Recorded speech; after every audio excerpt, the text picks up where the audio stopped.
ಸಮಾಲೋಚನೆ ಡಿಜಿಟಲ್ಗೆ ಸ್ವಾಗತ. ಭಾರತ ದೇಶದಲ್ಲಿ 15,000 ಜನೌಷಧಿ ಕೇಂದ್ರವಿದೆ. 2027ನೇ ಇಸ್ವಿಗೆ 20,000 ಜನೌಷಧ ಕೇಂದ್ರಗಳನ್ನು ಹೊಂದಬೇಕೆನ್ನುವ ಗುರಿ ಕೇಂದ್ರ ಸರ್ಕಾರಕ್ಕಿದೆ. ಜನೌಷಧಿ ಕೇಂದ್ರವು ಆರಂಭವಾಗಿರುವ ಕಳೆದ 10 ವರ್ಷಗಳಲ್ಲಿ ರೋಗಿಗಳಿಗೆ 30,000 ಕೋಟಿ ಹಣ ಉಳಿತಾಯವಾಗಿದೆ ಎಂದು ಬೆಂಗಳೂರು ಗ್ರಾಮಾಂತರ ಲೋಕಸಭಾ ಸಂಸದರಾದ ಪದ್ಮಶ್ರೀ ಡಾಕ್ಟರ್ CN ಮಂಜುನಾಥ್ ಅವರು ತಿಳಿಸಿದರು. ಜನೌಷಧಿ ದಿವಸ್ ಆಚರಣೆ ಪ್ರಯುಕ್ತ ಇಂದು ನಗರದ ಹಳೆ ಬಸ್ ನಿಲ್ದಾಣದ ಹತ್ತಿರ ಶ್ರೀ HD ದೇವೇಗೌಡ ಕಾಂಪ್ಲೆಕ್ಸ್ನಲ್ಲಿರುವ ಜನೌಷಧಿ ಕೇಂದ್ರಕ್ಕೆ ಭೇಟಿ ನೀಡಿದ್ದರು. ಈ ಸಂದರ್ಭದಲ್ಲಿ ಅವರು ಮಾತನಾಡಿ, ಇಂದು ದೇಶದಾದ್ಯಂತ ಜನೌಷಧಿ ದಿವಸವನ್ನು ಆಚರಣೆ ಮಾಡುತ್ತಿದ್ದೇವೆ. ನಮ್ಮ ರಾಜ್ಯದಾದ್ಯಂತ 1,000ಕ್ಕೂ ಹೆಚ್ಚು ಹಾಗೂ ರಾಮನಗರ ಜಿಲ್ಲೆ 14 ಜನೌಷಧಿ ಕೇಂದ್ರ ಮತ್ತು ರಾಮನಗರ ಟೌನ್ನಲ್ಲಿ 3 ಕೇಂದ್ರಗಳಿವೆ. ಗುಣಮಟ್ಟದ ಔಷಧಗಳನ್ನು ಕಡಿಮೆ ದರದಲ್ಲಿ ನೀಡುವ ನಿಟ್ಟಿನಲ್ಲಿ ಈ ಕೇಂದ್ರಗಳು ಕೆಲಸ ಮಾಡುತ್ತಿವೆ. ಇಂದು ನಗರದ ದೇವೇಗೌಡ ಕಾಂಪ್ಲೆಕ್ಸ್ನಲ್ಲಿರುವ ಕೆ. ಕೃಷ್ಣ ಅವರ ಜನೌಷಧಿ ಕೇಂದ್ರಕ್ಕೆ ಭೇಟಿ ನೀಡುತ್ತಿದ್ದೇವೆ ಎಂದರು. ಇನ್ನು ಕೆಲವೇ ದಿನಗಳಲ್ಲಿ ರಾಮನಗರ ಜಿಲ್ಲಾಸ್ಪತ್ರೆಯಲ್ಲಿ ಜನೌಷಧ ಕೇಂದ್ರ ಆರಂಭವಾಗಲಿದೆ. ಜನೌಷಧ ಕೇಂದ್ರವು ಜನರಿಗೆ ಬಹಳ ಉಪಯುಕ್ತವಾಗಿದೆ. ರಕ್ತದ ಒತ್ತಡ ಸರ್ವೇಸಾಮಾನ್ಯವಾಗಿದೆ. ಪ್ರತಿ 5 ಜನರಲ್ಲಿ ಒಬ್ಬರಿಗೆ BP ಕಾಯಿಲೆ, ಪ್ರತಿ 7 ಜನರಿಗೆ ಸಕ್ಕರೆ ಕಾಯಿಲೆ, ಪ್ರತಿ 12 ಜನರಿಗೆ ಹೃದಯ ಸಂಬಂಧಿ ಕಾಯಿಲೆ ಇದೆ. ಈ ನಿಟ್ಟಿನಲ್ಲಿ ಜನೌಷಧ ಕೇಂದ್ರಗಳು ಸಮರ್ಪಕವಾಗಿ ಕೆಲಸ ನಿರ್ವಹಿಸುತ್ತಿರುವುದು ಸಂತೋಷದ ವಿಚಾರವಾಗಿದೆ. ಇದರಿಂದ ಜನರಿಗೂ ಈ ಜನೌಷಧ ಕೇಂದ್ರದಿಂದ ಅನುಕೂಲವಾಗುತ್ತಿದೆ ಎಂದರು.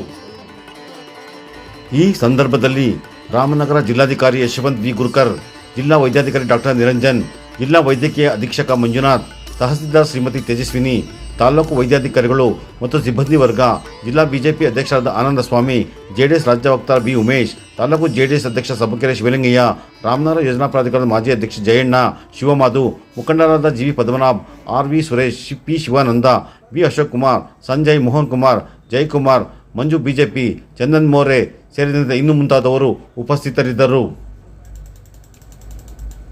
ಜನೌಷಧ ಕೇಂದ್ರದ ಮಾಲೀಕ ಕೆ. ಕೃಷ್ಣ ಅವರು ಸಂಸದರಿಗೆ ಔಷಧಗಳು ಮತ್ತು ಲಭ್ಯ ದಾಸ್ತಾನಿನ ಬಗ್ಗೆ ಮಾಹಿತಿ ನೀಡಿದರು. ಇವತ್ತು ನಾವು ದೇಶಾದ್ಯಂತ ಜನೌಷಧಿ ದಿವಸವನ್ನು ಆಚರಣೆ ಮಾಡ್ತಾ ಇದ್ದೇವೆ. ಇವತ್ತು ನಮ್ಮ ರಾಜ್ಯದಲ್ಲಿ ಸುಮಾರು 1,000ಕ್ಕೂ ಹೆಚ್ಚು ಜನೌಷಧಿ ಕೇಂದ್ರಗಳಿದೆ ಮತ್ತು ರಾಮನಗರ ಜಿಲ್ಲೆಯಲ್ಲಿ ಸುಮಾರು 14 ಜನೌಷಧಿ ಕೇಂದ್ರಗಳಿದೆ. ಅದು ರಾಮನಗರ ಟೌನಲ್ಲಿ ಸುಮಾರು 3 ಜನೌಷಧಿ ಕೇಂದ್ರಗಳಿದೆ. ಅಂದರೆ ಈ ಔಷಧಿಗಳನ್ನು, ಗುಣಮಟ್ಟದ ಔಷಧಿಗಳನ್ನು ರಿಯಾಯಿತಿ ದರದಲ್ಲಿ, ಕಡಿಮೆ ದರದಲ್ಲಿ ಕೊಡೋ ಉದ್ದೇಶದಿಂದ ಜನೌಷಧಿ ಕೇಂದ್ರ ಕೆಲಸ ಮಾಡ್ತಾ ಇದೆ. ಇವಾಗ ನಾವು ರಾಮನಗರದಲ್ಲಿ ಇರ್ತಕ್ಕಂಥ ಜನೌಷಧಿ ಕೇಂದ್ರದಲ್ಲಿ ನಾವು ಖುದ್ದಾಗಿ ಕೆಲವು ಔಷಧಿಗಳನ್ನು ನಾವು ಪರೀಕ್ಷೆ ಮಾಡಿದ್ದೇವೆ. ನಾನು, ನಮ್ಮ DC ಅವರು ಮತ್ತು DHO ಅವರು, ಮೆಡಿಕಲ್ ಸೂಪರಿಂಟೆಂಡೆಂಟ್ ಎಲ್ಲ ಸೇರಿ, ನಮ್ಮ ಜೊತೆ ಅಸಿಸ್ಟೆಂಟ್ ಡ್ರಗ್ ಕಂಟ್ರೋಲರ್ ಕೂಡ ಇದ್ದಾರೆ. ಸೊ ಅಂದರೆ ಇವತ್ತೇನಾಗಿದೆ, ಈ ಕಾಯಿಲೆಗಳು ಜಾಸ್ತಿ ಆಗ್ತಾ ಇದೆ. ಒಂದು ಕಡೆ ಸಾಂಕ್ರಾಮಿಕ ರೋಗ, ಅದಕ್ಕೆ ಆ್ಯಂಟಿಬಯೋಟಿಕ್ಸ್ ಬೇಕು ಅಥವಾ ಪೇನ್ ಕಿಲ್ಲರ್ಸ್ ಬೇಕು. ಇನ್ನು ಇದು ಸಕ್ಕರೆ ಕಾಯಿಲೆ ಆಗ್ಬೋದು, ಅಧಿಕ ರಕ್ತದ ಒತ್ತಡ ಆಗ್ಬೋದು, ಹೃದಯ ಸಂಬಂಧಿ ಕಾಯಿಲೆಗಳಾಗ್ಬೋದು. ಇವಕ್ಕೆಲ್ಲ ಜೀವನ ಪರ್ಯಂತ ಮೆಡಿಸಿನ್ ತಗೋಬೇಕಾಗುತ್ತೆ. ಈಗ ಯಾರಿಗಾದರೂ ಹೈ BP ಇದೆ ಅಥವಾ ಸಕ್ಕರೆ ಕಾಯಿಲೆ ಇದೆ ಅಥವಾ ಹಾರ್ಟ್ ಪ್ರಾಬ್ಲಮ್ ಇದೆ ಅಂದರೆ ಲೈಫ್ ಲಾಂಗ್ ಟ್ರೀಟ್ಮೆಂಟ್ ತಗೋಬೇಕಾಗುತ್ತೆ. ಅದರಿಂದ ಇದು ತುಂಬ ಖರ್ಚಾಗುತ್ತೆ. ಔಟ್ ಆಫ್ ಪಾಕೆಟ್ ಎಕ್ಸ್ಪೆಂಡಿಚರ್ ಅಂತ ಏನು ಹೇಳ್ತೀವಿ, ಅದು ಖರ್ಚಾಗುತ್ತೆ. ಅದರಿಂದ ಇವತ್ತು ನಮ್ಮ ಭಾರತ ದೇಶದಲ್ಲಿ ಒಟ್ಟು 15,000 ಜನೌಷಧಿ ಕೇಂದ್ರಗಳಿದೆ. ಗುರಿ ಏನಿದೆ ಅಂದರೆ 2027ನೇ ಇಸ್ವಿಗೆ ಸುಮಾರು 25,000 ಜನೌಷಧಿ ಕೇಂದ್ರಗಳನ್ನು ಮಾಡಬೇಕು ಅನ್ನುವ ಗುರಿ ಹೊಂದಿದೆ.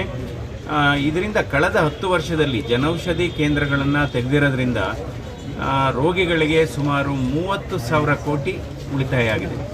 30,000 ಕೋಟಿ. ಈಗ ಕೆಲವು ಔಷಧಗಳಿದೆ, ಅದು ಬ್ರ್ಯಾಂಡೆಡ್ ಔಷಧ, ಅದು 10 ಮಾತ್ರೆಗೆ 300 ರೂಪಾಯಿ ಆಗುತ್ತೆ. ಜನೌಷಧಿ ಕೇಂದ್ರದಲ್ಲಿ 35 ರೂಪಾಯಿಗೆ ಸಿಗುತ್ತೆ. ಹೀಗಾಗಿ ಜನರು ಇದನ್ನು ಉಪಯೋಗಿಸ್ಕೋಬೇಕು. ಆದರೆ ನಾವು ಜನೌಷಧಿ ಕೇಂದ್ರಗಳಿಗೂ ಕೂಡ ನಾವು ಹೇಳ್ತಾ ಇದ್ದೇವೆ, ಗುಣಮಟ್ಟದ ಔಷಧಿಗಳನ್ನು ನೀವು ತರಿಸಬೇಕು, ಸ್ಟಾಕನ್ನು ಕೂಡ ಅಡ್ವಾನ್ಸ್ ಆಗಿ ಇಟ್ಕೋಬೇಕು, ಜನರಿಗೆ ಅನುಕೂಲ ಮಾಡಬೇಕು ಅಂತ. ಹೀಗಾಗಿ ಇವತ್ತು ನಮ್ಮ ರಾಮನಗರ ಜಿಲ್ಲಾ ಆಸ್ಪತ್ರೆಯಲ್ಲೂ ಕೂಡ ಈ ಜನೌಷಧಿ ಕೇಂದ್ರ ಇನ್ನು ಸದ್ಯದಲ್ಲೇ ತೆರೆಯಲಿದೆ. ಸೊ ಹೀಗಾಗಿ ಜನೌಷಧಿ ಕೇಂದ್ರ ಜನರಿಗೆ ಭಾಳ ಉಪಯುಕ್ತ ಆಗ್ತಾ ಇದೆ. ಯಾಕೆಂದರೆ ಇವತ್ತು ಈ ಕಾಯಿಲೆಗಳು, BP ಕಾಯಿಲೆ ಸರ್ವೇ ಸಾಮಾನ್ಯ ಆಗಿದೆ. ಪ್ರತಿ 5 ಜನರಲ್ಲಿ ಇವತ್ತು ಬ್ಲಡ್ ಪ್ರೆಷರ್ ಇದೆ, ಪ್ರತಿ 7 ಜನರಲ್ಲಿ ಸಕ್ಕರೆ ಕಾಯಿಲೆ ಇದೆ, ಪ್ರತಿ 12 ಜನರಲ್ಲಿ ಹೃದಯ ಸಂಬಂಧಿ ಕಾಯಿಲೆಗಳಿದೆ. ಅದರಿಂದ ಈ ಜನೌಷಧಿ ಕೇಂದ್ರಗಳು ಸಮರ್ಪಕವಾಗಿ ಕೆಲಸ ಮಾಡ್ತಾ ಇದ್ದಾವೆ. ಸೊ ಹೀಗಾಗಿ ಜನೌಷಧಿ ಕೇಂದ್ರಗಳಿಂದ ಜನರಿಗೆ ಅನುಕೂಲ ಆಗ್ತಾ ಇದೆ. Thank you.